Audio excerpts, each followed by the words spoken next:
అయితే 6 ఈ సముద్రంలోనే కలిసిపోయినాయి, ఈ ఒక్కటే మిగిలిందని చెప్తుంది అమ్మ. హాయ్ ఫ్రెండ్స్, నేను మీ శేఖర్ యాదవ్. ఇప్పుడు ప్రస్తుతం నేను మహాబలిపురంలో ఉన్నా.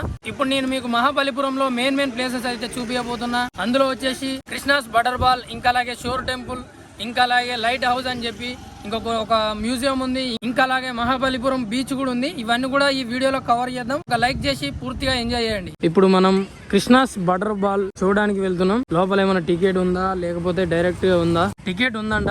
ఇండియన్ సిటిజన్ కి అయితే 40 రూపీస్, ఇంకా అట్లనే అదర్ కి అయితే మాత్రం 600 రూపీస్. టికెట్ తీసుకుని లోపలికి వచ్చిన ఇప్పుడు మనకు ఎదురుగా కనిపించేదే Krishna's butter ball. Krishna's butter ball అని ఎందుకు పేరు వచ్చిందంటే, హిందూ గ్రంథాల ప్రకారం కృష్ణుడు తరచుగా తన తల్లి వెన్న హండి నుండి ఊకే దొంగిలించేవాడు. ఇది బండరాయి పేరుకు దారి తీసింది. ఈ బండరాయి ఇప్పుడు మనకు కింద పడేలాగే కనిపిస్తుంది, కానీ అస్సలు పడదు. ఎందుకంటే ఇది ఒక బ్యాలెన్సింగ్ రాక్ అని చెప్పుకుంటూ ఉంటారు. నేను ఒక్కసారి పైకెక్కి నేను మీకు చుట్టూ తిరిగి చూపిస్తా, మీరే లాస్ట్ చూసిన తర్వాత ఆశ్చర్యపోతారు. ఇప్పుడు ఇక్కడ నుంచి చూస్తే ఆ కృష్ణాస్ బటర్ బాల్ అనేది కింద కొంచెమే టచ్ అయిన లాగా కనిపిస్తుంటది. బ్యాక్ సైడ్ నుంచి ఇలా ఉందన్నమాట కృష్ణాస్ బటర్ బాల్. ఇక్కడ చూడండి, మీరు కింద చూసుకుంటే ఒకసారి ఎంత టచ్ అయిందో చూడండి. కింద జస్ట్ కొంచెమే. ఈ రాయి బరువు వచ్చి 250 టన్నుల బరువు. దాదాపు అప్పట్లో వెనకటి టైంలో 7 ఏనుగుల్ని బట్టి తాళ్ళు కట్టి గుంజారంట, అయినా కూడా ఇది కదలలేదని ఒక స్టోరీలో ఉందన్నమాట. అటు సైడ్ మొత్తం డౌనే, ఇటు సైడ్ కొంచెం హైట్ ఉంది. కింద బాటం మాత్రం కొంచెమే టచ్ అయింది. ఇక్కడ మీకు కనిపిస్తుంది కదా, ఈ కొంచెం కూడా ఇంత బ్యాలెన్సింగ్ ఉందంటే మామూలు విషయం కాదు అసలు. ఇది దీనికి ఉన్న విశిష్టత, అందుకోసమే చూడడానికి చాలామంది వస్తారు. ఇది ఎంత ఫోర్స్ చేసినా కూడా ఇది కిందికి పడలేదంటే ఎంత స్టాండర్డ్గా ఉందో అర్థం చేసుకోండి. అంత ఫేమస్ అన్నమాట. మహాబలిపురంలో మ్యాక్సిమం ఫస్ట్ ఎవరైనా విజిట్ చేసే ప్లేస్ ఇది. ఈ కృష్ణాస్ బటర్ బాల్ని చైనా అధ్యక్షుడు జీ జింపింగ్ అండ్ ఇంకా అట్లనే మన నరేంద్ర మోడీ కూడా విజిట్ చేసిండు. అట్లనే మన ముందు చూడండి ఫారినర్స్ కనిపిస్తున్నారు కదా, చాలా మంది చూడడానికి వస్తున్నారు. ఇక్కడ ఇంత ముందుకు నాకు కనిపించలే ఎక్కువ ఫారినర్స్ వేరే టెంపుల్ దగ్గర, కానీ ఇక్కడ మాత్రం కనిపిస్తున్నారు. నేను నెట్టి చూస్తా ఎందుకు కదలదో. ఇది 7 ఏనుగులు పట్టి గుంజుతూనే కదలలేదు. అట్లాంటిది నాట్లాంటి వాళ్ళు 100 మంది నెట్టినా కూడా కదలదు. ఇది అంత స్టాండర్డ్గా ఉంది, అంత ఫిక్స్డ్గా ఉంది. 7 ఏనుగులు అంటే మామూలు విషయం కాదు. ఈ రాయిలో సగం బరువు అనుకోండి, రాయిలో సగం బరువు కంటే ఎక్కువనే ఉండొచ్చు. 7 ఏనుగులు అంటే మామూలు విషయం కాదు. అందుకే దీనికి ఒక పేరు పెట్టిరు. దీనికోసం చూడడానికి చాలా మంది వేరు రాష్ట్రాల నుంచి వేరు దేశాల నుంచి ఇక్కడికి వస్తున్నారు. సో ఇంకా నెక్స్ట్ లొకేషన్స్ ఏమున్నాయో చూద్దాం. ఇంకో విషయం ఏంటంటే, ఈ కృష్ణాస్ బటర్ బాల్ అనేది ఆర్కియాలజీ సర్వే ఆఫ్ ఇండియాలో ఉందన్నమాట. ఇప్పుడు మనకు కనిపిస్తుంది కదా, అందుకోసమే ఫారినర్స్ ఇక్కడికి ఎక్కువ వస్తున్నారు. ఎందుకంటే ఫారినర్స్ ఎక్కువ ఇట్లాంటి ఆర్కియాలజీలో ఉన్నాయి మెయిన్ ప్లేసెస్ తిరుగుతూ ఉంటారు వాళ్ళు ఎక్కువగా. ఇంకా అట్లనే పక్కన ఆడియో టూర్ కూడా ఉంది. ఇప్పుడు ఒకవేళ మీకు వీలుంటే ఈ క్యూఆర్ కోడ్ని స్కాన్ చేసి మీరు కూడా వీలుంటే వినండి ఆడియో టూర్ని. ఇప్పుడు షోర్ టెంపుల్ దగ్గరకు వచ్చినాం. మన వెహికల్ అక్కడ పార్కింగ్ చేసినాం. ఇది మొత్తం పార్కింగ్ అన్నమాట. ఇందులో అయితే ఎట్లాంటి అమౌంట్ కట్టడం అట్లాంటిది ఏం లేదన్నమాట, ఫ్రీ పార్కింగ్. ఇక్కడ నుంచి రైట్ తీసుకొని టెంపుల్ లోపలికి వెళ్ళాలి. లోపల ఎలా ఉంది ఏందనేది చూద్దాం. ఇది ఎంట్రీ అన్నమాట. లోపలికి వెళ్ళి టికెట్ తీసుకోవాలి సేమ్ ఇంత ముందు లాగానే. ఇక్కడ సీనియర్ సిటిజన్స్ కూడా వెహికల్స్ ఉన్నాయి. నడవలేని వాళ్ళు అందులో ఎక్కి వెళ్తున్నారు. మనలాంటి వాళ్ళు నడుచుకుంటూ పోవాల్సిందే. ఒక్కసారి ఈ మ్యాప్ చూడండి. ఇప్పుడు నేను సముద్రం దగ్గరికి వెళ్తున్నా. అదేంది షోర్ టెంపుల్ అని చెప్పి మళ్ళీ సముద్రం అంటున్నారని అనుకోకండి. ఎందుకంటే ఈ సముద్రం పక్కనే ఉంటది ఈ షోర్ టెంపుల్ అనేది. చూడండి ఎట్లుందో ఒక్కసారి. మీరు మ్యాప్ లో చూసిరు కదా, గుడి కొంచెం చుట్టుపక్కల మొత్తం సముద్రమే. ఇక్కడ చూడండి లోపలికి వచ్చిన తర్వాత ఎంట్రీ ఇది. లోపల పార్క్ చూడండి, లెఫ్ట్ సైడ్ ఇంకా అట్లనే రైట్ సైడ్ మొత్తం కూడా ఫుల్ నీట్ గా ఉంది. ఈ టెంపుల్ వచ్చేసి మొత్తం రాళ్లతోనే బిల్డ్ చేశారు. ఇందులో వచ్చేసి లార్డ్ శివ ఇంకా అట్లనే విష్ణు ఇద్దరు దేవుళ్ళు అయితే ఉంటారు. మనకి ఇక్కడ నుంచి చూస్తే కొంచెం కనిపిస్తుంది సముద్రం. ఒకసారి నేను మీకు చూపిస్తా. ఇంకా అట్లనే ఇక్కడ రైట్ సైడ్ లోనే ఉంటది మనకు మహాబలిపురం బీచ్. నెక్స్ట్ ఆడికే మనం వెళ్ళేది. మనం ఎంట్రన్స్ అయిన దగ్గర నుంచి లెఫ్ట్ కి వెళ్ళి రైట్ తీసుకుంటూ వస్తానన్నమాట. బీచ్ వచ్చేసి ఇక్కడ గుడికి ఎడమ వైపు సముద్రమే ఉంటది, ఇటు సైడ్ కుడి వైపు కూడా సముద్రం ఉంటది. అట్లనే గుడికి ఇప్పుడు మన సైడ్ నుంచి వెనకాల కూడా సముద్రమే ఉంటది. అప్పట్లో ఈ గోడలు లేవు గుడి దగ్గరికి. ఇంకా అట్లనే బీచ్ లోపలికి వెంటనే ఆడికి ఈడికి తిరిగేలాగా ఉండేది అన్నమాట.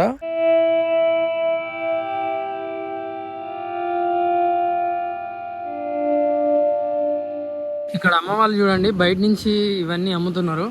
లోపలికి పర్మిషన్ లేదనుకుంటా, ఎందుకంటే అక్కడ గేట్ సెక్యూరిటీ వాళ్ళందరూ ఉన్నారు కదా. చూడండి ఇలా కష్టం. చూడండి అమ్మ వాళ్ళు బయట నుంచి ఇట్లా.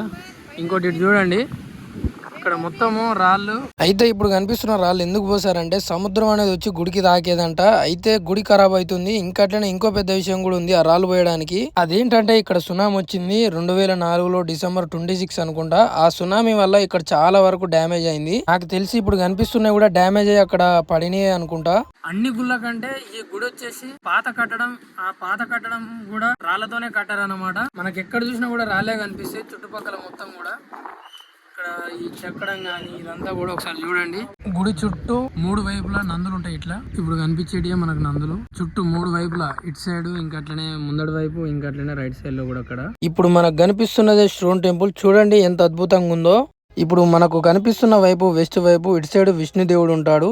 అలాగే ఈ గుడి కట్టి దాదాపు 1800 సంవత్సరాలు అవుతుంది. అంటే 8వ శతాబ్దంలో కట్టిన గుడి ఇది. దీన్ని పల్లవ కింగ్ నరసింహవర్మన్ II వాళ్ళైతే దీన్ని గుడి కట్టించారు. లోపలికి పోయి దర్శనం చేసుకోవడానికి అయితే లేదు. నేను దర్శనం చేసుకోవచ్చు అని అనుకున్నా, ఎందుకంటే లోపల వర్క్స్ జరుగుతున్నాయని బోర్డు అయితే పెట్టారు. చూడండి గుడి ఎంత దెబ్బతిన్నదో. సునామీ వచ్చినప్పుడే ఖరాబ్ అయింది ఇది మొత్తం. 2004 డిసెంబర్ 26లో నేను వచ్చిందని చెప్పాను కదా. అసలు యాక్చువల్ గా దాదాపు ఇక్కడ 7 గుళ్ళు ఉండేవి అంట. కానీ సునామీ వచ్చినప్పుడు 6 మునిగిపోయినాయి, మిగిలింది ఇది ఒక్క గుడే. ఆ సునామీ వచ్చినందుకు ఈ గుడి అయితే చాలా వరకు దెబ్బతిన్నది. ఇప్పుడు మనకు చూడండి కొంచెం కొన్ని ఇమేజెస్ కూడా ఈ గోడ మీద చెక్కినవి కరెక్ట్ గా కనిపిస్తలేవు. ఒక రాయి ఇంత బలంగా దెబ్బతిన్నదంటే అసలు ఆ సునామీ ఎంత బలంగా వచ్చిందో ఒక్కసారి మీరే అర్థం చేసుకోండి. ఇప్పుడు మనం వెళ్లే వైపు ఈస్ట్ వైపు ఇటు సైడే మనకు శివుడు ఉంటాడు. ఒక్కసారి నేను మీకు చూపిస్తా. ఇక్కడనైతే లోపడిపోవడానికి పర్మిషన్ లేదు, డోర్ అయితే పెట్టారన్నమాట ఇక్కడ చిన్నది. ఇంకా అలాగే లోపల శివుడు కూడా కొంచెం డ్యామేజ్ అయినట్టు కనిపిస్తుంది. చూడండి పైన కొంచెం. ఇక్కడ మీరు చూసుకుంటే ఎక్కడ చూసినా కూడా కొంచెం మనకు బొమ్మలు అనేటివి నీటికి కనపడవు అన్నమాట, రాళ్ళ మీద చెక్కినవి. ఇదంతా కూడా సునామీ వచ్చినప్పుడు డ్యామేజ్ అయిందే మొత్తం కూడా. ఒక్కసారి మీకోసం డ్రోన్ విజువల్స్ పెడతా, చూసి ఎంజాయ్ చేయండి.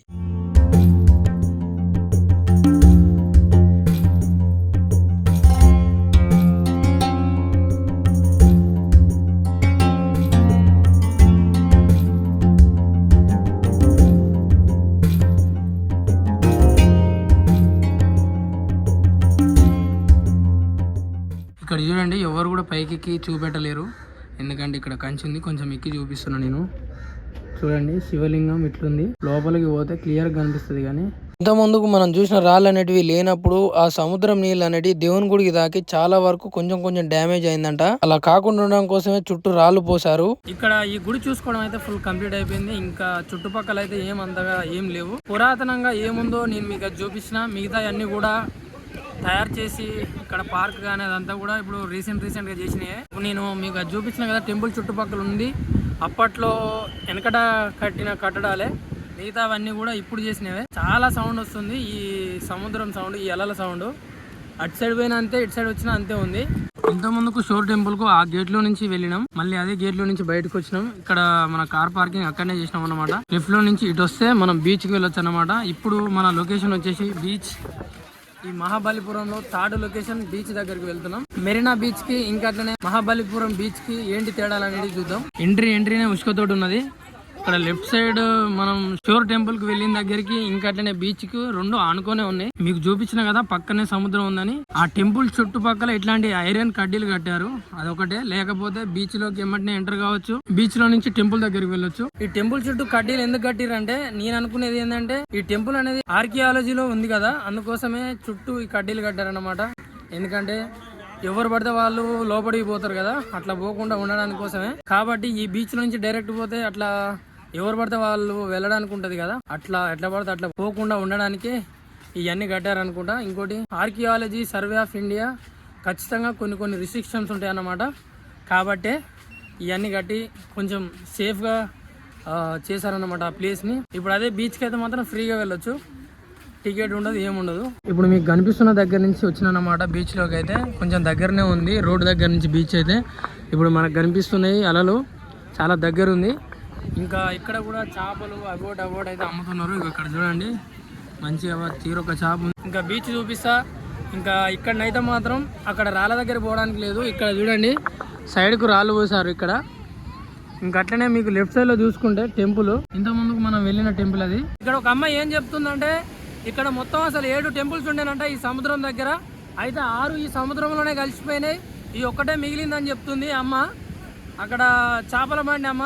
ఇప్పుడు నేను ఈ రాళ్ళ దగ్గరకు వచ్చిన, ఈ రాళ్ళ పైకి పోయి చూద్దాం ఏమన్నా మనకు ఇంకా ఇంట్రెస్టింగ్ ఏమైనా కనిపిస్తాయో చూడండి. వీళ్ళ ఆనందం వేరు, మంచిగా వండుకొని సముద్రాన్ని ఆస్వాదిస్తున్నాడు.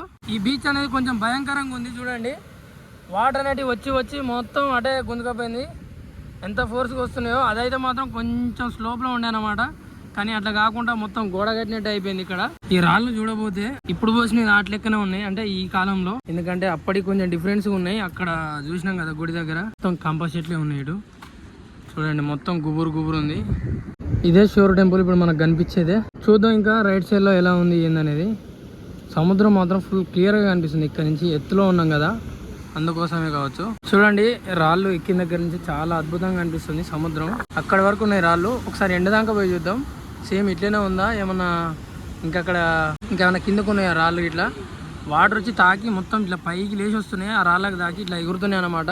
బీచ్ చాలా పెద్దగానే ఉంది, కాకపోతే మందే చాలా తక్కువ ఉన్నారు. ఇక్కడ రష్ ఎక్కువ లేదు. చూడండి ఆల్రెడీ లైట్ కూడా వేసారు, చీకటి పడ్డది కొంచెం వరకు.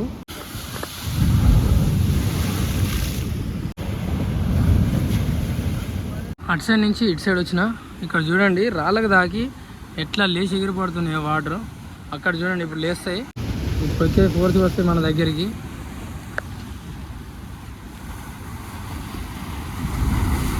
చూసిరు కదా ఎంత ఘోరంగా వస్తున్నాయో. అదే ఒకవేళ ఈ రాళ్ళు ఇక్కడ లేకపోయి ఉంటే మాత్రం అక్కడ దాకా వచ్చేటివి కూడా.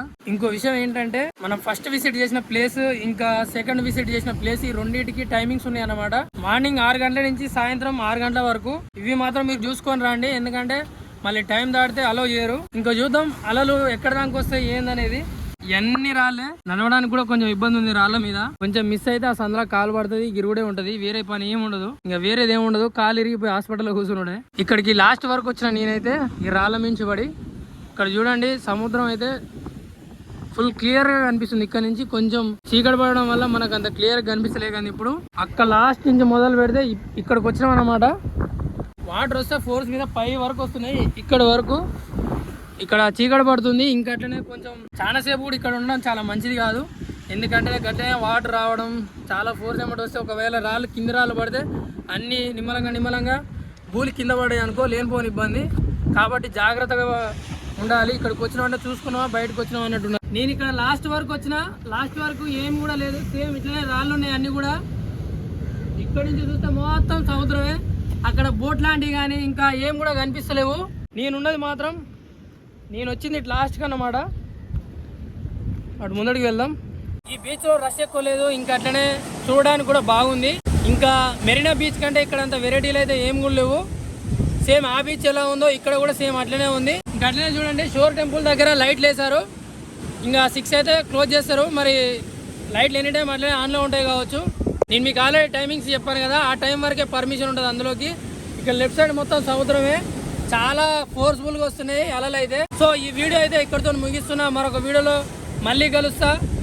ఇంకా నెక్స్ట్ వీడియోలో యాక్చువల్గా ఇంకా మనము ఇంకో 2-3 లొకేషన్స్ కూడా మనం చూసుకోవాలి, కానీ టైం అయిపోయింది. ఇప్పటికే 6 అవుతుంది టైం వచ్చేసి. ఇంకా మనకు మిగిలి ఉన్నది ఒకటే లైట్ హౌస్, ఇంకా అట్లనే ఒక మ్యూజియం అని చెప్పి.